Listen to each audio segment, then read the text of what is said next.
मुनित्रयं नमस्कृत्य तदुक्तेष्परिभाव्य च वैयाकरणसिद्धान्तकौमुदीयं विरच्यते।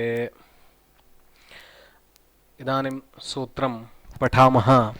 कतेन नै विशिष्टेन अनञ् इति।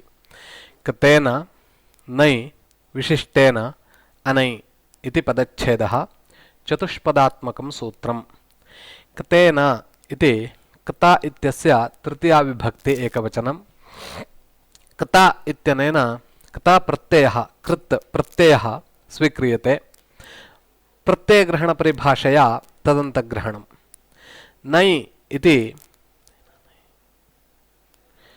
प्रथमा विभक्ति एकवचनं, विशिष्टेन इति तृतीया विभक्ति एकवचनं, अनै इति प्रथमा विभक्ति एकवचनं।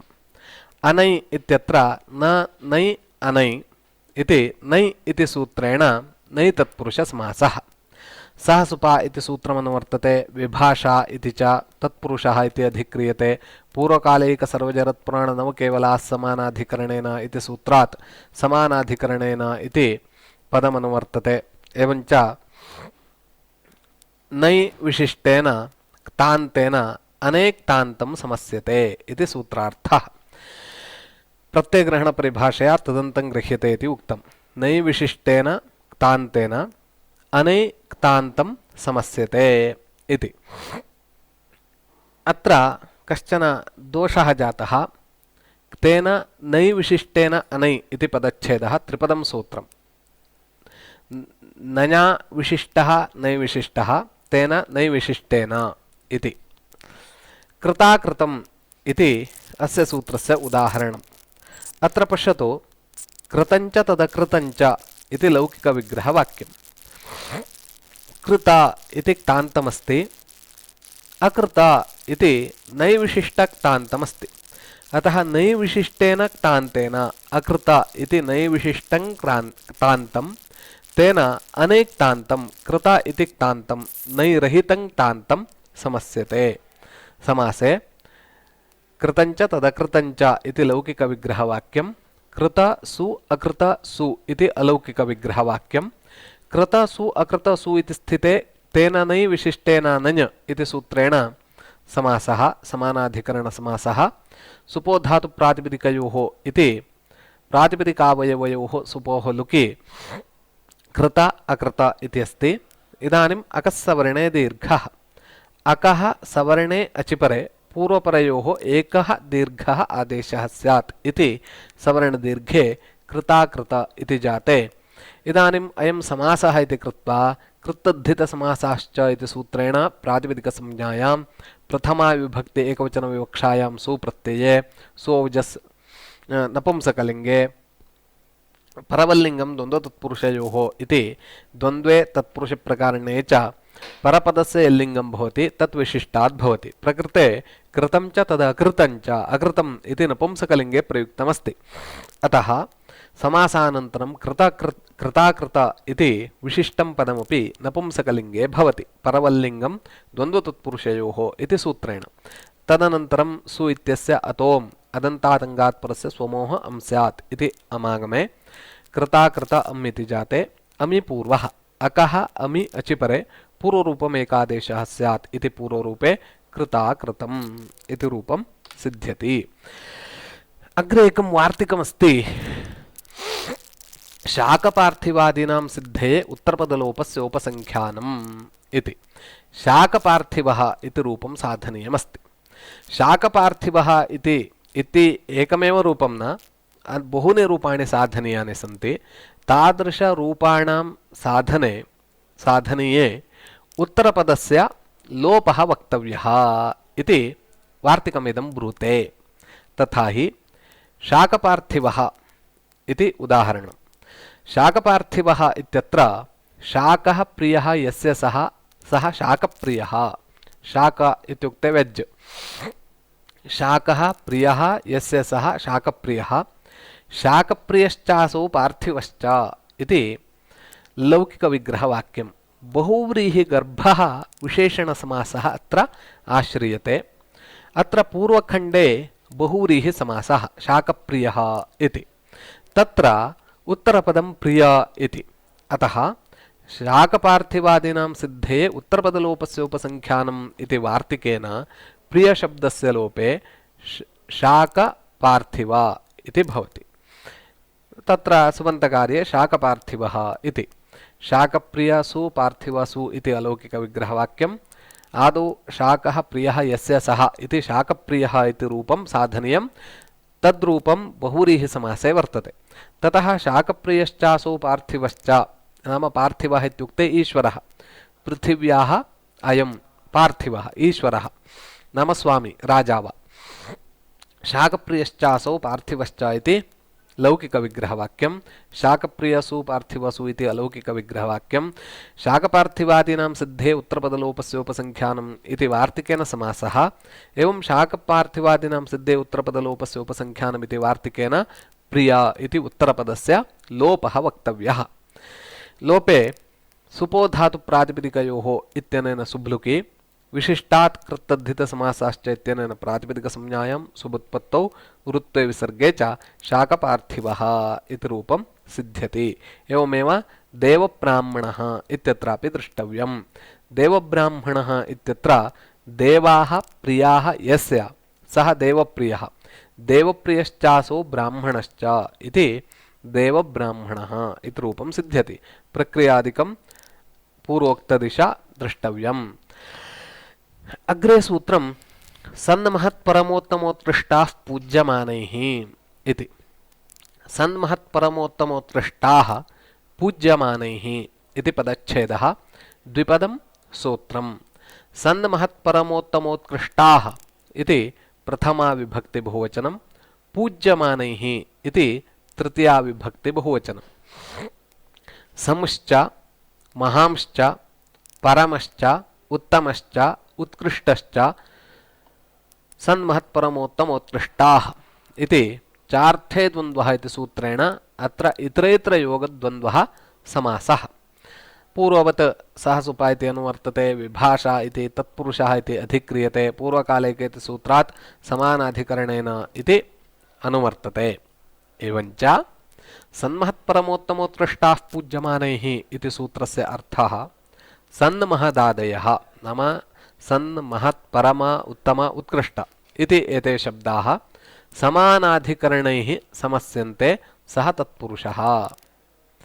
पूज्यमानैः समानाधिकरणैः समस्यन्ते, सः तत्पुरुषः इति। सद्वैद्यः समुश्चासो वैद्यश्च इति लौकिकविग्रहवाक्यम्। सद्वैद्यः महावैयाकरणः, परमवैयाकरणः, उत्तमवैयाकरणः, उत्कृष्टवैयाकरणः इति उदाहरणानि भवन्ति। सद्वैद्यः इत्यत्र समुश्चासो वैद्यश्च इति लौकिकविग्रहवाक्यं, नाम उत्तमः वैद्यः इत्यर्थः सद्वैद्यः इत्युक्ते। सत्सु वैद्यसु इति अलौकिकविग्रहवाक्यं। सत्सु वैद्यसु इति स्थिते सन्महत्परमोत्तमोत्कृष्टाः पूज्यमानैः इति सूत्रेण समासे सुपोधातुप्रातिपदिकयोः इत्यनेन प्रातिपदिकावयवयोः सुपोः लुकि सत् वैद्य इति जाते झलां जशोन्ते इत्यनेन तकारस्य जष्ट्वे सद्वैद्य इति जाते विशिष्टात् कृत्तद्धित इति सूत्रेण प्रातिपदिकसंज्ञायां सोवजस् इत्यादिना प्रथमा विभक्ति एकवचन विवक्षायां सुप्रत्यये सद्वैद्य सु इति जाते। इदानीं वैद्यः इति शब्दः पुल्लिङ्गे वर्तते, अतः परवल्लिङ्गं द्वन्द्वतत्पुरुषयोः इति सूत्रेण परपदस्य लिङ्गं तद्विशिष्टात् भवति, इत्युक्ते पुल्लिङ्गं भवति, पुल्लिङ्गः भवति, पुल्लिङ्गे प्रयोगः भवति। तत्र सु इत्यस्य ऋत्वे विसर्गे च सद्वैद्यः इति। एवमेव महावैयाकरणः, महांश्चासो वैयाकरणश्च महावैयाकरणः, परमश्चासो वैयाकरणश्च परमवैयाकरणः, उत्तमश्चासो वैयाकरणश्च उत्तमवैयाकरणः, उत्कृष्टश्चासो वैयाकरणश्च उत्कृष्टवैयाकरणः इति एवं रूपाणि भवन्ति। महावैयाकरणः इत्यत्र यद्यपि प्रकृतसूत्रे महत् इति शब्दः वर्तते, तत्र महत् इति तकारस्य अग्रे एकं सूत्रं वयम् अचिरात् पठामः, आन्महतस्समानाधिकरणजातीययोः इति एकं सूत्रमस्ति। तेन सूत्रेण आत्वं विधीयते तकारस्य। तकारस्य आत्वं भवति चेत् मह आ अकसवर्णदीर्घे महा इति जातं महावैयाकरणः इति। अत एव भवतां पुस्तके उक्तं महावैयाकरणः इत्यत्र वक्ष्यमाणेन आनमहता इति आत्वम् इति। पूज्यमानैः किम् उत्कृष्टो गौः इति। अत्र यद्यपि उत्कृष्ट इति शब्दः वर्तते, गो इति उत्तरपदे वर्तते। इदानीं पूज्यमानैः इति न उच्यते चेत् अत्रापि उत्कृष्ट इति शब्दः समानाधिकरणेन गो इति शब्देन सह समस्यते इति अर्थः स्यात्। पूज्यमानैः इति उच्यते चेत् अत्र पूज्यमानत्वं नास्ति, पङ्कादुद्धृतः इत्यर्थः। पङ्कादुद्धृतः गौः इत्यस्मिन् अर्थे अयं शब्दः प्रयुक्तः। अत्र पूज्यत्वे अयं शब्दः न प्रयुक्तः इति कृत्वा अत्र समासः न भवति। अतः पूज्यमानैः इति सूत्रे वक्तव्यम्। अग्रे वृन्दारकनागकुञ्जरैः पूज्यमानम् इति। वृन्दारकनागकुञ्जरैः पूज्यमानम् इति पदच्छेदः द्विपदं सूत्रम्। वृन्दारकनागकुञ्जरैः इति वृन्दारकनागकुञ्जर इति शब्दस्य तृतीया विभक्ति बहुवचनं, पूज्यमानम् इति प्रथमा विभक्ति एकवचनं। वृन्दारकश्च नागश्च कुञ्जरश्च इति वृन्दारकनागकुञ्जराः, तैः वृन्दारकनागकुञ्जरैः। चार्थे द्वन्द्वः इति सूत्रेण इतरेत्र योगद्वन्द्वः अत्र समासः। सह सुपा इति सूत्रम् अनुवर्तते, विभाषा तत्पुरुषः इति अधिक्रियते, समानाधिकरणेन इति पदम् अनुवर्तते। एवञ्च सूत्रार्थः वृन्दारकादिभिः नाम वृन्दारक नाग कुञ्जर इत्येतैः शब्दैः समानाधिकरणैः सह पूज्यमानं सुबन्तं वा समस्यते स तत्पुरुषः इति। अत्र विशेषणसमासेनैव सिद्धे विशेष्यस्य पूर्वनिपातनियमार्थं सूत्रम्। विशेषणं विशेष्येण बहुलम् इति सूत्रेणापि अत्र समासः वक्तुं शक्यः। विशेषणं विशेष्येण बहुलम् इति सूत्रे विशेषणम् इति सूत्रे प्रथमा विभक्त्यन्तेन निर्दिष्टम्। अतः समासघटके पदे यद्विशेषणमस्ति तस्य पूर्वनिपातः स्यात्, तथा मा भवतु, तस्य पूर्वनिपातः मा भवतु, पूज्यमानस्य पूर्वनिपातः भवतु इत्येतदर्थम् इदं सूत्रम् आरब्धम्।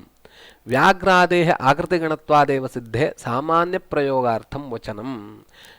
उपमितं व्याघ्रादिभिः सामान्याप्रयोगे सामान्या अप्रयोगे इति उक्तम्। अतः तेन सूत्रेण समासः वक्तुं न शक्यते। सामान्याप्रयोगे सामान्यप्रयोगेऽपि समासः भवतु इत्येतदर्थम् इदं सूत्रम् आरब्धम्। तथा च उदाहरणं गोवृन्दारकः, गोनागः, गोकुञ्जरः इति। गोवृन्दारकः इत्यत्र गौः वृन्दारकः इव इति लौकिकविग्रहवाक्यं प्रदर्शनीयम्। इव इति अत्र वक्तव्यम्। गो सु वृन्दारक सु इति अलौकिकविग्रहवाक्यम्। गो सु वृन्दारक सु इति स्थिते वृन्दारकनागकुञ्जरैः पूज्यमानम् इति सूत्रेण अत्र समानाधिकरणसमासः। गो सु वृन्दारकसु इति स्थिते समासानन्तरं सुपोधातुप्रातिपदिकयोः इत्यनेन प्रातिपदिकावयवयोः सुपोः लुकि गो वृन्दारक इति जाते विशिष्टात् कृत्तद्धितसमासाश्च इत्यनेन प्रातिपदिकसंज्ञायां प्रथमा विभक्ति एकवचनविवक्षायां सोजस् इति सूत्रेण सुप्रत्यये गो वृन्दारक सु। इदानीं ऋत्वे विसर्गे गोवृन्दारकः इति। अत्र वृन्दारक इति शब्दः देवतावाची, एवञ्च गोदेवता इत्यर्थः। अत्र पूज्यमानं गो इति पदं पूज्यमानमस्ति, अतः समासः भविष्यति। एवमेव गोनागः, गौश्चासो नागश्च गोनागः, गौश्चासो कुञ्जरश्च गोकुञ्जरः इत्यपि एवमेव सिद्ध्यति। नागः एवं कुञ्जरः इति शब्दः गजवाची वर्तते, गजपर्यायवाची। अग्रे सूत्रमस्ति कतरकतमौ जातिपरिप्रश्ने। कतरकतमौ जातिपरिप्रश्ने इति द्विपदं सूत्रं। कतरकतमौ इति प्रथमा विभक्ति द्विवचनं, जातिपरिप्रश्ने इति सप्तमी विभक्ति एकवचनम्। कतरश्च कतमश्च कतरकतमौ चार्थे द्वन्द्वः इति सूत्रेण इतरेतरे योगद्वन्द्वः जातिपरिप्रश्ने इति जातिश्च परिप्रश्नश्च तयोः समाहारः जातिपरिप्रश्नं तस्मिन् इति जातिपरिप्रश्ने अत्रापि चार्थे द्वन्द्वः इति सूत्रेण समाहारद्वन्द्वः पूर्वसूत्रात् सः सुपा इति विभाषा इति तत्पुरुषः समानाधिकरणेन इति च अनुवर्तते जातिपरिप्रश्ने गम्ये कतरकतमौ समानाधिकरणेन वा समस्येते इति उदाहरणं तावत् कतरकठः कतमकलापः इति कतरकठः इत्यत्र कतरः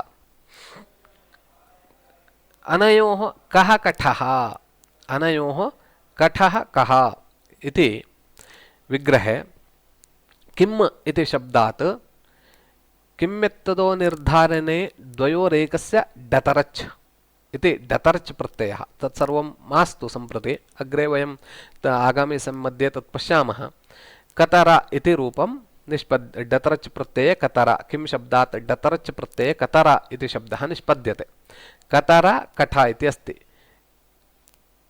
कतरश्चासौ कठश्च अत्र कतम इति जातं कतरश्चासौ कठश्च इति लौकिकविग्रहवाक्यं कतर सु कठ सु इति अलौकिकविग्रहवाक्यं कतर सु कठ सु इति स्थिते कतरकतमौ जातिपरिप्रश्ने इति सूत्रेण अत्र समासे सुपो धातु प्रातिपदिकयोः इत्यनेन सुब्लुकी विशिष्टात् प्रातिपदिकसंज्ञायां सुप्रत्यये वृत्ते विसर्गे कतरकठः इति एवं कतमकलापः इत्यपि द्रष्टव्यम्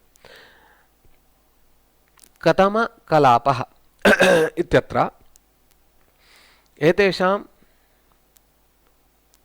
कः कलापः इति द्विवचनविभज्योपपदे तरवीयसुनौ अत्र डतमच् इति प्रत्ययः डतमच् इति प्रत्ययः कतमकलापः अत्र परिप्रश्ने वर्तते कतमकलापः इति कतरकठः इति जातौ वर्तते तत्र स्त्रीप्रत्ययप्रकरणे जातिः इत्युक्ते किम् इति उक्तमस्ति आकृतिग्रहणा जातिः लिङ्गानाञ्च न सर्वभाक् सकृदाख्यातनिर्ग्राह्या गोत्रञ्च चरणैः सह इति गोत्रवाचकः यः वर्तते एवं चरणवाचकः यः शब्दः वर्तते तस्य जातिवाचकत्वं स्वीक्रियते प्रकृते कठ इति शब्दः नाम वेदशाखायाः इदं पदम् अतः तत्र चरणवाचकत्वात् जातित्वं कतरशब्दः जातो गम्यमाने समानाधिकरणेन समस्यते इति उक्तम् एवं परिप्रश्ने गम्यमाने कतम इति शब्दः समस्यते समानाधिकरणे इति उक्तमस्ति एवञ्च कतरकतमो जातिपरिप्रश्ने इति सूत्रस्य कतरकठः कतमकलापः इति उदाहरणं सिद्ध्यति ग्रहकार्यं तेन नै विशिष्टेनान्य इति सूत्रस्य अर्थं विलिख्य उदाहरणञ्च प्रदर्शयेत द्वितीयः प्रश्नः शाकपार्थिवः इति रूपं केन सिद्ध्यति सन्महत् इति सूत्रं पूरयेत चतुर्थः प्रश्नः वृन्दारकनागकुञ्जरैः पूज्यमानम् इति सूत्रेण किं विधीयते पञ्चमः प्रश्नः कतरकठः इत्यत्र जातिवाचकत्वं केन मुनित्रयं नमस्कृत्य तदुक्तेः परिभाव्य च वैयाकरणसिद्धान्तकौमुदीयं विरच्यते।